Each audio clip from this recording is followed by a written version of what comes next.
Mike's association with this community was huge. Just about anybody could enjoy being with him, feel safe next to him. I think I got a phone call from somebody that said Mike had been shot.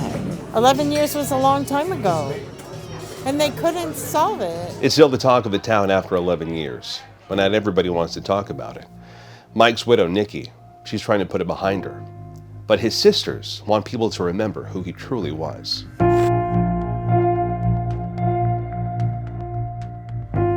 Everybody loved him. He was genuinely a good guy. Hi, I'm Lynn Doherty, and I'm Michael's sister. He was a community guy. He loved to help his wife run the Red Hat days and, wore that goofy hat that looks so dumb on him, but that was just Mike. He was a gentle giant. He would protect me as a young girl. Not that I always needed protecting, but I knew that if there was anything that happened, Mike would be there for me. He was just a great brother. He was, he was a great son, and I'm sure Nikki would say he was a great husband. They were soulmates. The tragic part is that was taken away from her.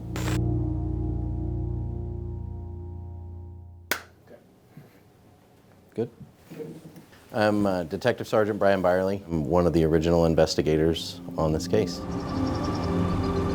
A murder in Ording is rare. It's a small, generally quiet town.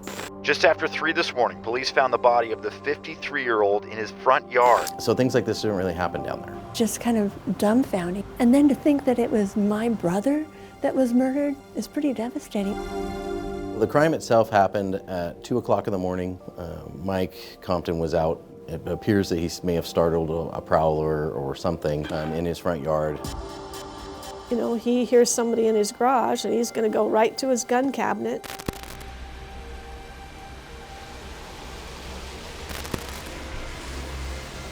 His wife, Nikki, called the police, called 911 and said, there's something wrong with my husband out in the front yard.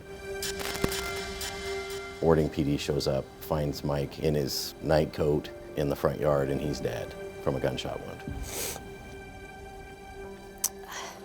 It's just a tragedy. And then for poor Nikki to wake up, Mike's not there. She goes out the front door and to run into her husband like that, it had to have been horrible. Mike was a big man, and he definitely was a tough guy. He was not one that you would take down very easily.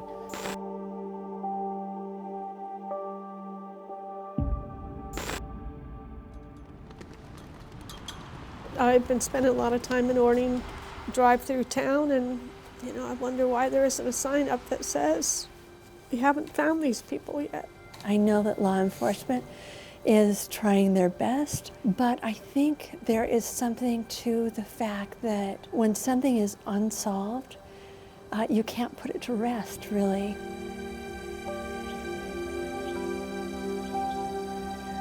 To be honest, it's really frustrating. Thinking back over a lot of cases over the last 30 years, this doesn't seem like the kind of case that should be 11 years old.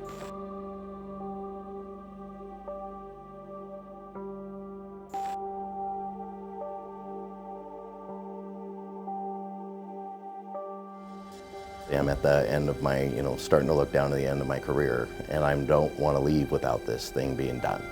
I think it would honestly drive me crazy in personal life. Somebody knows something. It's unfathomable to me that somebody is out there that knows something. And over the years, still this underlying thing in that community when you go down there.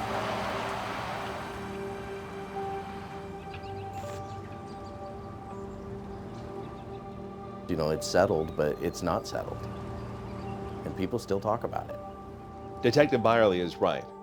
For some, talking about the case helps keep it at the forefront. But for others, talking about it helps process the pain that still lies deep, deep inside. When somebody touches your life and they're a part of your life for decades, right? It becomes part of your life. And then when you lose that, it's hard. It's difficult to accept that there's someone that has been taken from you. You know, his family. His family. Mike was awoken to his garage door opening. He armed himself and went out. He got someone, and then somebody else was with that someone. Mike gave them mercy and was shown none.